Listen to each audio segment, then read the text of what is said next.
Hello. Hey, happy February. Happy Black History Month.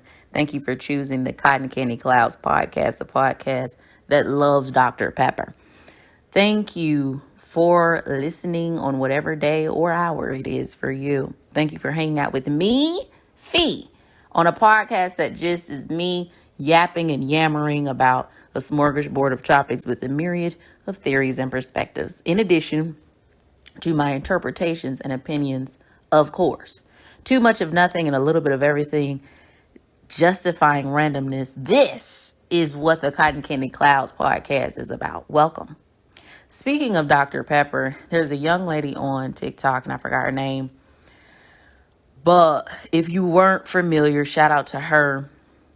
She creates mini jingles, but she created I believe it was at the very end of last year, a jingle, and it was about Dr. Pepper, and it was celebrated, loved, and upheld, and people were bullying Dr. Pepper and just everything, and she got paid for it. They actually used the jingle in one of their advertisements, and they displayed it. I think the first time was during like the college football championship was when the first time they featured her commercial. So shout out to her, love her down. She does amazing jingles, which it was goofy, of course, but then people, you know how they are on TikTok. We get radical over there. And so, because the companies and the corporations of society in the United States of America they are online and they are on social media and they are in the comments, especially on TikTok. My goodness. And so, people were like, get y'all ass, on board. And she did get on the board. Okay. And I have to give her another shout out for the Vita Coco brand, because now they were really the first to kind of use her little jingle on their particular account on TikTok. And I don't know if she got paid for that. I hope she did. She definitely got paid for that Dr. Pep.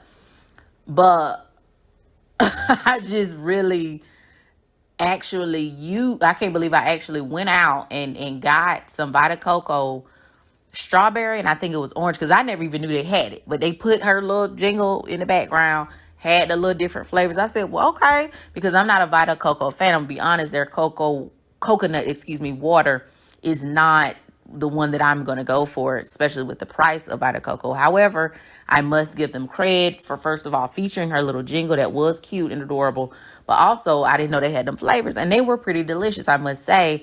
But again, that price. Anyway, shout out to the beautiful young lady on TikTok who is now a aficionado of Dr. Pepper. And I honestly hope she continues to enjoy herself and make more money from her enjoyment. Okay. Now, here's something new, at least for February, at least for Black History Month.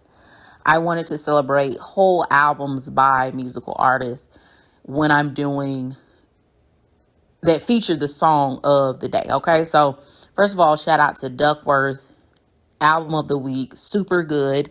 And it is super good. That album is super good. Came out in 2020. He's got an album out from last year as well, and I need to get into that real quick. But yes, DUCKWRTH, album of the week, super good. And song of the day is Money Dance by DUCKWRTH featuring Jean Deaux. Love her as well. Okay, so word of the day is Inure. It is Inure. That's how you spell it. It's a verb, and it means to accustom to hardship, difficulty, pain, etc. Toughen, habituate. Okay, to come into use, take or have effect, to become beneficial or advantageous. So like inured to the cold. Okay, and let's talk about inure, because let's never get inured to America's society's pressure to not be who you want to be in this world. Okay, let's get into it. So speaking of new things, we have book of the month. Shout out to Feb. But I want to do something new. I want to incorporate, at least for the month, for February, for Black History Month. is book of the week. Okay, book of the week. Now, book of the week for this week is Black Fortunes, the story of the first 6 African Americans who survived slavery and became millionaires, by Shamari Wheels.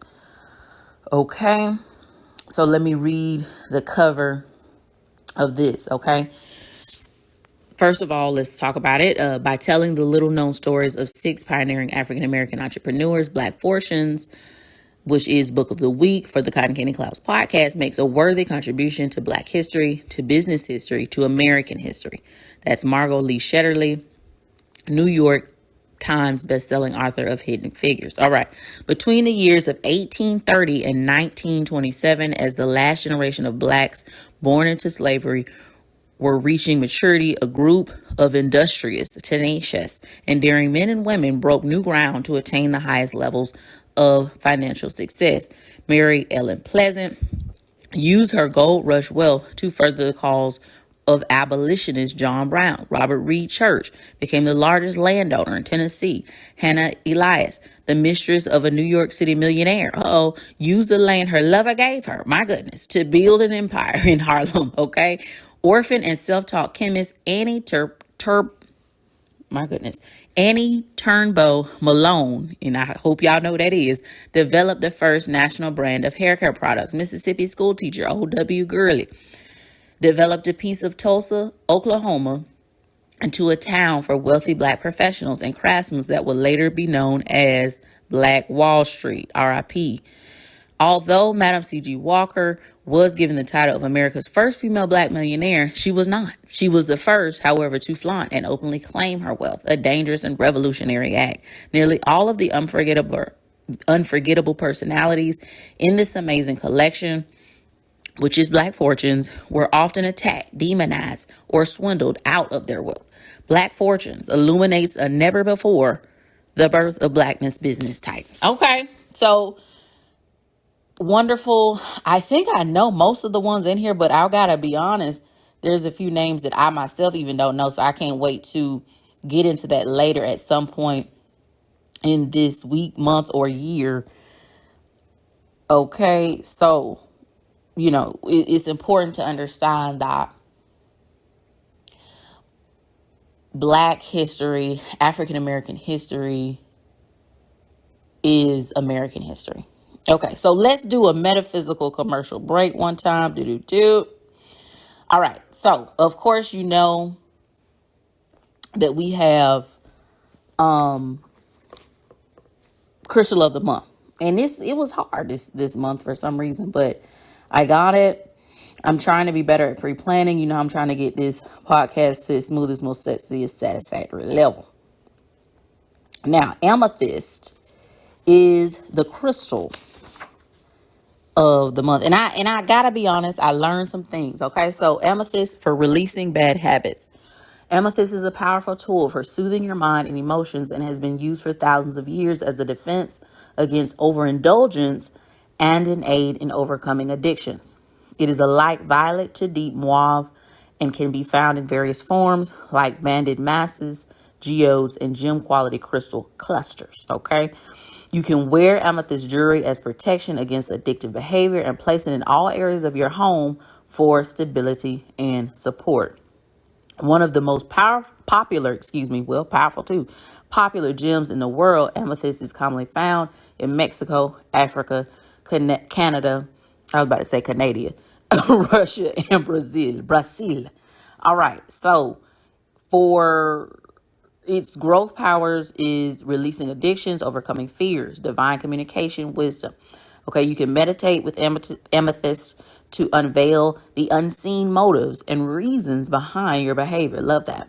It provides a calming effect that defends against stress and negative energy, encouraging you to find supportive and stable environments in which to grow. Love that.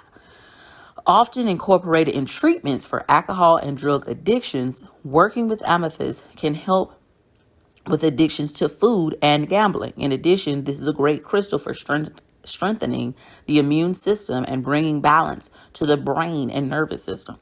Place a piece of amethyst under your pillow to help with insomnia and rub a tumbled or polished piece on your forehead.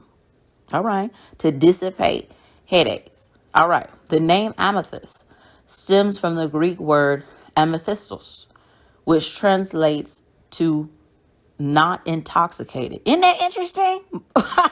This is something I was learning as I was putting it all together. For centuries, this crystal has represented self-control and sobriety. Known to help you overcome addiction, amethyst works its magic by uncovering the deeper rooted issues that lead to these addictions in the first place and aids you in understanding and releasing them. A friend who is in recovery from addiction recently described his amulet made of the gem as protection from the things that haunt him. Wow. When using this stone, expect to have many aha moments as it creates a free-flowing pathway between you and the divine energy of the universe. Amethyst surrounds you with the light of protection as it encourages spiritual exploration and self-discovery. Now, the summary I just read for you is also a Black author. Okay, shout out. Debbie Brown, Crystal Bliss, Attract, Love, Feed your Spirit, and Manifest Your Dreams. It's a really good book. Now, here's the thing.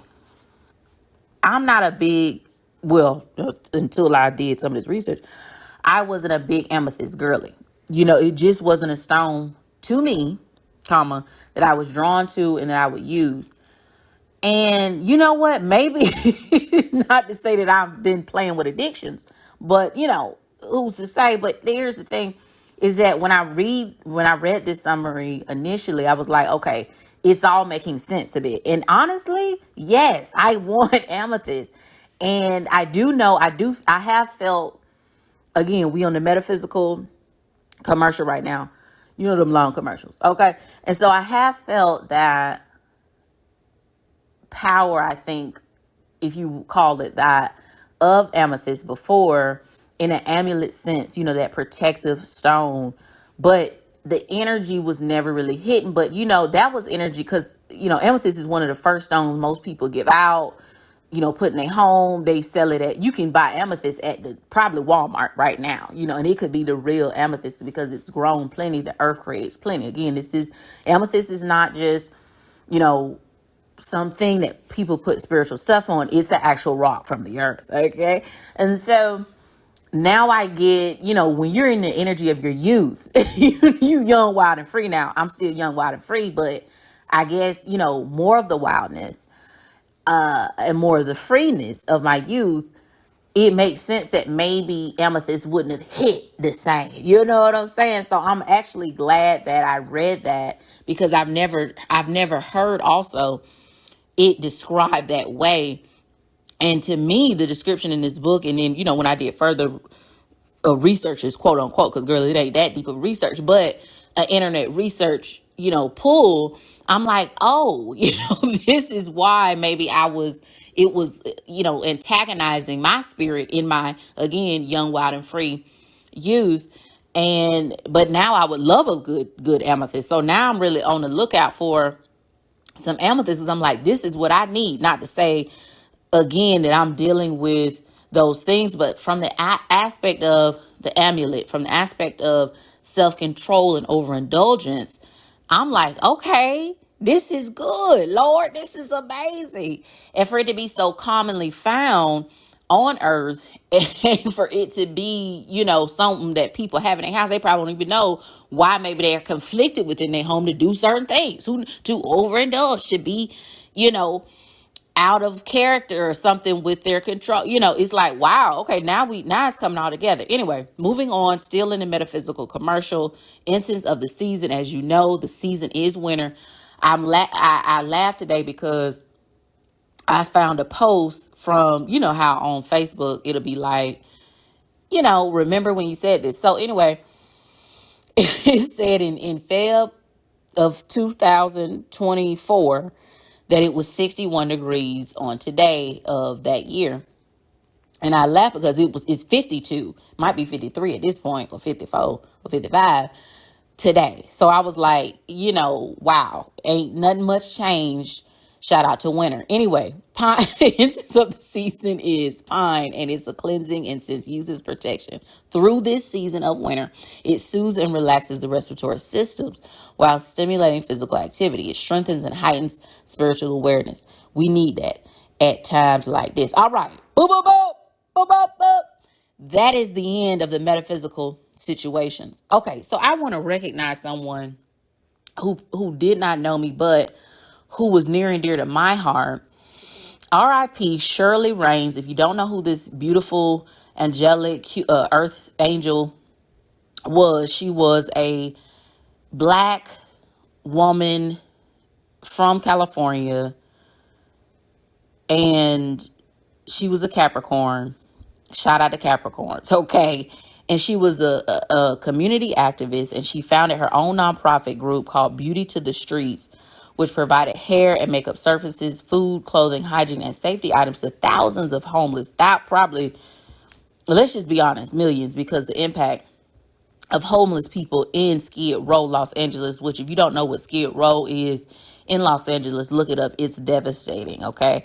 And this is not, I mean, this is, it's giving third world country, but the United States of America. All right. So in 2021, she was chosen to be the CNN Hero of the Year. She was also chosen to be the NAACP Image Award winner for Outstanding Social Media Personality in 2025. She passed away like a week ago, or right at the end of January, excuse me. And it was so devastating to me. I love her. First of all, I didn't even know she was that, not to say that 58 is old, but I didn't know she looked so wonderful for her age. I didn't know she was, that older in the years of life, basically. She's closer to 60 than most. And there's that. And then I didn't know some things about how, they show clips when people pass on and things. And it was something she said about how she was an imperfect person. And she never, still to this day, had gotten life right, but she was just going to keep helping. And it spoke to me. First of all, I already loved this lady because she was just somebody who got out there and just started doing shit. And that's what you have to do. You know what I'm saying? You can't really chit chat and talk with mofos, because unfortunately, the more you talking, the less you're doing. Which is ironic because that's what we're doing here on the Cotton Candy Class podcast. But listen, we still doing. Hopefully you're a listener, but you're a doer as well. Anyway, Shirley was a doer and she was helping people. And I love that. But also the fact that I saw that clip of her saying, because a lot of people think when you're helping people, and this is because, society and the religious influence of society, people think you have to be internally perfect, or and they even get the definition, I think, of what an angel is too wrong, in thinking that, this person is sanctified, holy, beyond sins and all this shit. And she was just saying, like, girl, I got all that. I'm doing everything you could think of and more, but I'm trying and I'm helping. And I love, love, love that. She's probably going to turn into a saint. These are the kind of people, if you do believe in that sort of thing, should be the saints of the world. And if she wants to, because, that's a whole thing in itself. But anyway, beyond, Shirley Raines will forever, to me, be a angel. And when she was here, she was an earth angel. So R.I.P. to her. And let's just uplift her and her purpose, because we need more people out there just doing it. Despite what their internals are looking like, they know that people are without and they can help because they have something to offer. So if you don't know who Shirley Raines is, look her up. Happy Black History Month. Okay. All right. So let's get into Black History Month. Okay. Now, this is 100 years, y'all. 2026 makes 100 years of celebrating history of the African American Black people within the United States. And I love that for us. All right. So the precursor, if you didn't know, to Black History Month was Black History Week, or Negro History Week. And it formed and it was created in 1926 when historian Carter G. Woodson and the Association for the Study of Negro Life and History announced The second week of February would be Negro History Week. This week was chosen because it coincided with the birthday of Abraham Lincoln on Feb 12th and Frederick Douglass on Feb 14th, both of which Black communities had celebrated in the past. Okay, so in 1897, in January, school teacher Mary Church Terrell, which she's an individual in her own light and that people need to be knowing, persuaded the Washington, D.C. school board to set aside the afternoon for Douglas's birthday as Douglas Day to teach about his life and work in the city's segregated public schools. The thought process behind the week was never recorded, but scholars acknowledged two reasons for its birth: recognition and importance. In 1915, Carter G. Woodson had participated in the Lincoln Jubilee, a celebration of the 50 years since emancipation from slavery, held in Bronzeville, Chicago. Shout out to Bronzeville and shout out to Chicago. Love that city down. Okay, well, Chicago down. But Bronzeville is beautiful. Anyway, the summer-long Jubilee, which drew thousands of attendees from across the country to see exhibitions of heritage and culture, impressed Woodson with the need to draw organized focus to the history of Black people in the U.S. He led the founding of that group, again, the Association for the Study of Negro Life and History.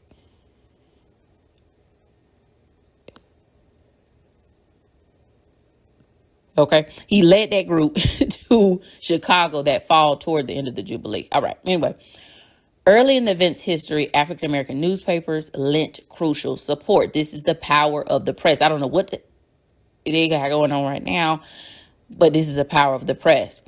From the event's initial phase, primary emphasis was placed on encouraging the coordinated teaching of the history of Black Americans in the nation's public schools. Of course, these schools were segregated, as you know. The first Negro History Week was met with a lukewarm response. Isn't that fascinating? Okay.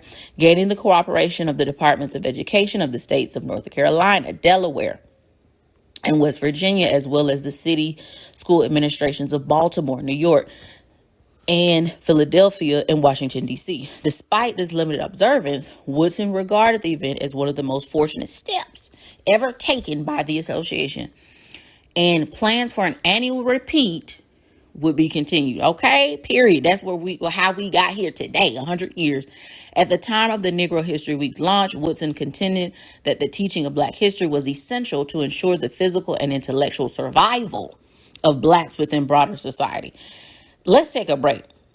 First of all, I love this. I love the community effort. I love him. I just kind of envision just a regular Negro, at the fest, at the Jubilee, in Bronzeville. Like, this is some good shit, and just like, we got to do this on a bigger level. We got to recognize these situations, and he's getting excited. He's a scholar. He's doing it. And he's like, let's bring people together. And then he brings his homies, quote unquote, of other intellectuals and people who know, and educators and such, who know stuff. Now, and they come and they come like, hey, this is cool. This is a nice little fest they got going on. We should make, it's just, you visualize it for me, Okay, so in 1929, the Journal of Negro History noted that with only two exceptions, officials with the state departments of education of every state with considerable Negro populations had made the event known to the state's teachers and distributed official literature associated with the event. Churches, can you believe it? Okay, Black churches have evolved. Trust and believe, okay? Devolved, quite frankly. But back then, 1929, churches also played a significant role in the distribution of literature in association with Negro History Week during the initial period, with the mainstream and Black press aiding in the public efforts. Through the 1930s, Negro History Week countered the growing myth of the South's lost cause, which argued that enslaved people had been well treated, that the Civil War was a war of northern aggression, and that Black people had been better off under slavery. Wow. Woodson wrote, when you control a man's thinking, you do not have to worry about his actions. You do not have to tell him not to stand here or go yonder. He will find his proper place and will stay in it. Does this remind you of anything? Negro History Week grew in popularity throughout the following decades, with mayors across the U.S. endorsing it as a holiday as well. Okay. So lastly, we'll talk about this, how it became Black History Month.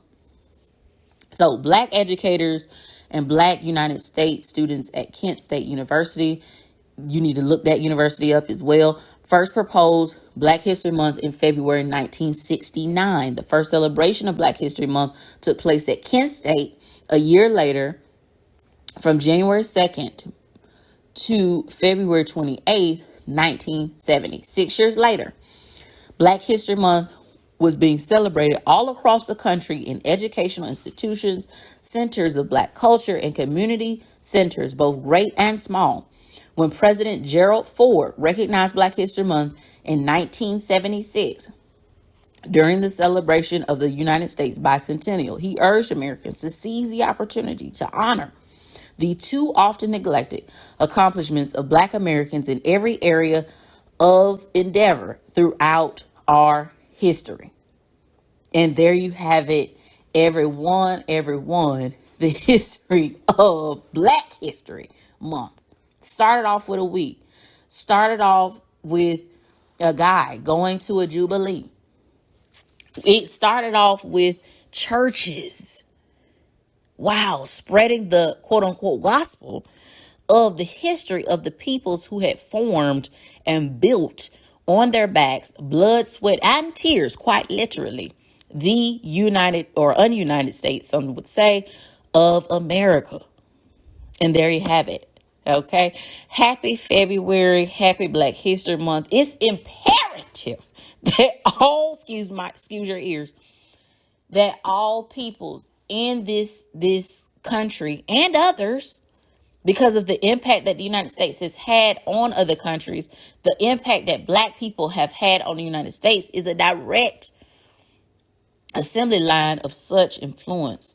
Listen, it's important that all people across space and time, quite frankly, I hope the aliens are listening too. Now get into it, to know the history of those people who were pulled from their homes on a beautiful, flourishing continent, beaten, raped, tortured, working to build some other person's idea of what a nation should be.